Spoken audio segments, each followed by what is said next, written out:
I'm a videographer with 15 years of experience, but the Sony A7V, which is filming me right now, made me want to shoot more photos, which I did for more than half a year, and here is my in-depth review. What's good guys, my name is Oleg Nikitin and you're watching No Limits On channel. I previously had the Sony A7V with 12 megapixel sensor and it did take pretty good pictures, but it was stolen from us in 2023 in Italy, and since then I didn't take pictures almost ever. And when I bought the Sony A7V I realized that I did miss taking pictures. And yes guys, I do see a difference between 12 megapixel pictures and 33 megapixel pictures on the Sony A7V. I have more room to crop in and all in all the detail levels are pretty great.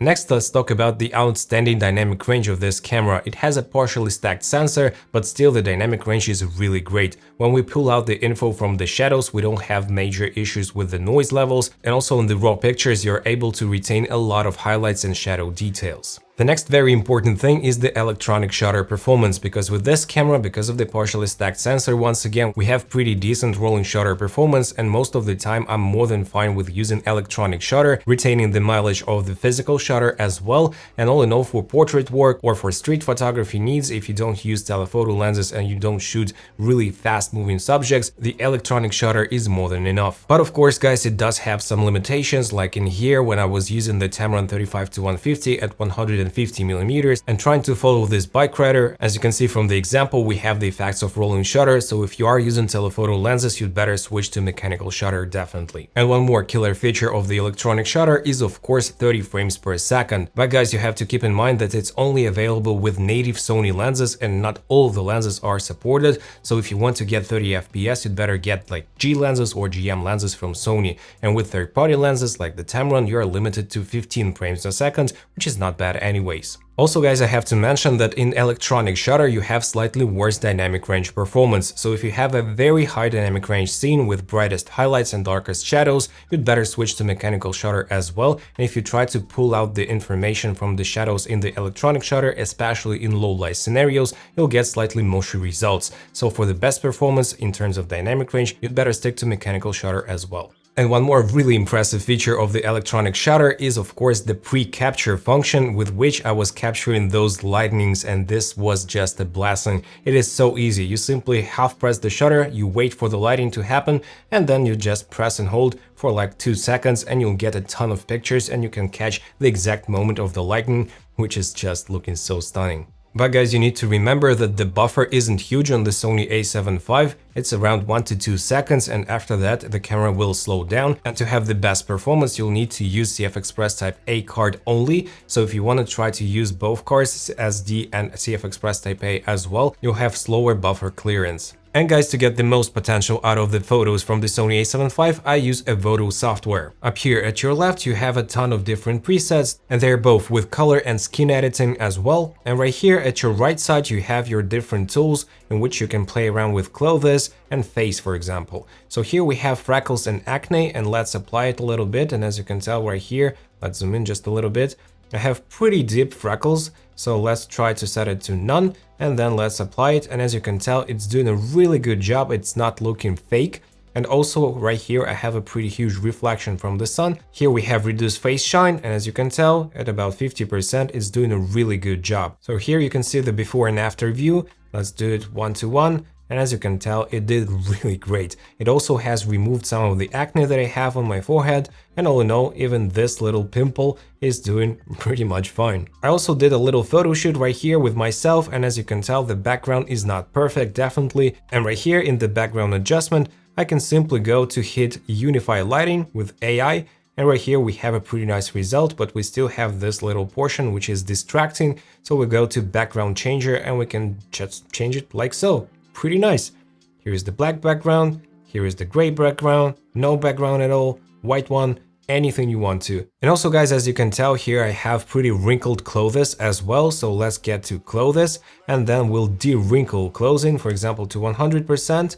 It's a little too much in my opinion, so let's do it at about 50. Yep, so here is the before and here is after. Before and after. Pretty cool, right? I normally don't wear glasses, but for this particular photo shoot I did try it just for the stylistic reasons, and here we have remove glasses glare, so let's remove it. It's really subtle, so let's take a look. Here is before and after. Look at this portion of the screen. because it wasn't dramatic, but that's the only picture I had. But if you have some stronger, you can definitely remove it with here. And I don't really like my wrinkles, so let's go to the forehead wrinkles and let's remove it just a little bit. Yeah, this looks so much better. And you can even do the full body reshape. For example, I can get slightly bigger or slightly slimmer. And on this example, I don't really like how the hair looks, so we have the stray hair removal and let's apply it. And here you go, in one click, much faster than in Photoshop. Let's see if we can do it in a more like harsh scenario, for example, like here. So stray hair removal, there you go, before and after, before and after. And the coolest part is that you can save a preset with all of the functions that you have enabled. So let's save the preset, and here we have the different functions that you can assign. You can pick those ones as well, and then you can simply select everything and sync everything. And here you go, you pick which you are going to sync and you simply sync it, and voila, everything is synced perfectly fine. And now at all the pictures, I don't have as many wrinkles and my clothes is looking much better.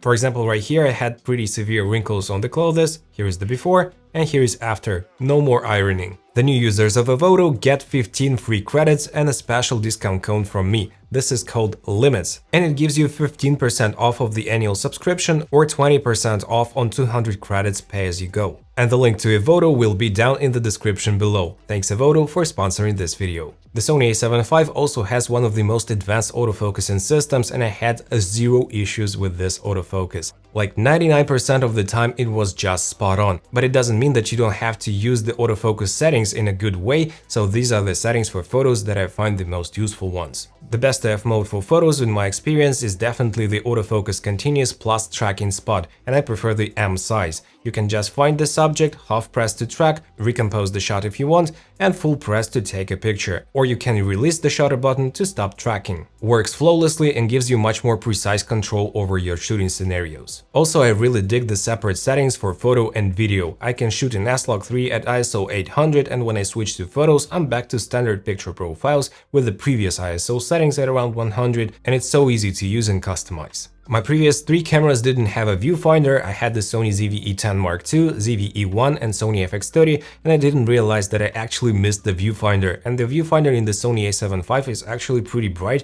and the resolution is decent. It's not as crisp as in the Sony A7S III, but still I was using it like 80% of the time in my photographic experience, and I was really happy with the results and with the viewing experience in general. Plus, a viewfinder gives you an extra point of contact, which is great for stability both in pictures and in video as well. And the flippy tilty screen is a nice addition, but in my opinion it was slightly overhyped. I didn't use this function a ton. Most of the time I'm just using the flip out function, and if I need to shoot from the regular point, I would just use the viewfinder. But the screen itself is slightly bigger at 3.2 inches, and compared to my older cameras it does look slightly bigger, which is always a nice touch. The battery life, thanks to the new processor, was also noticeably improved, and when I simply do street photography here and there for around 8 hours a day, I can actually use this battery for 2-3 full days, taking about 700 shots in total. The photos in APS-C crop mode are about 14 megapixels, decent for socials and smaller prints, so I can call this mode an option for certain scenarios. And by the way guys, if you want to play around with the raw photos and videos from Sony A7V,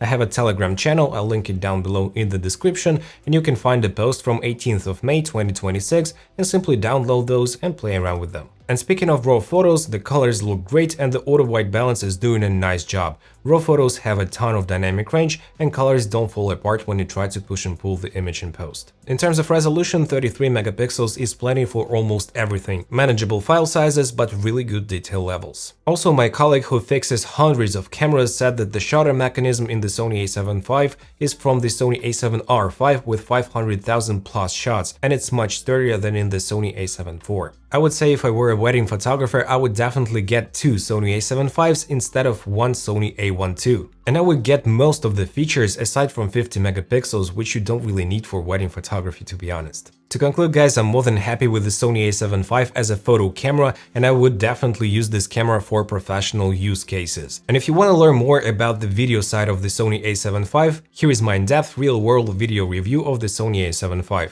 And if you did enjoy this video, smash the like and subscribe buttons and hit the notifications bell. See you in that video guys, take care, bye.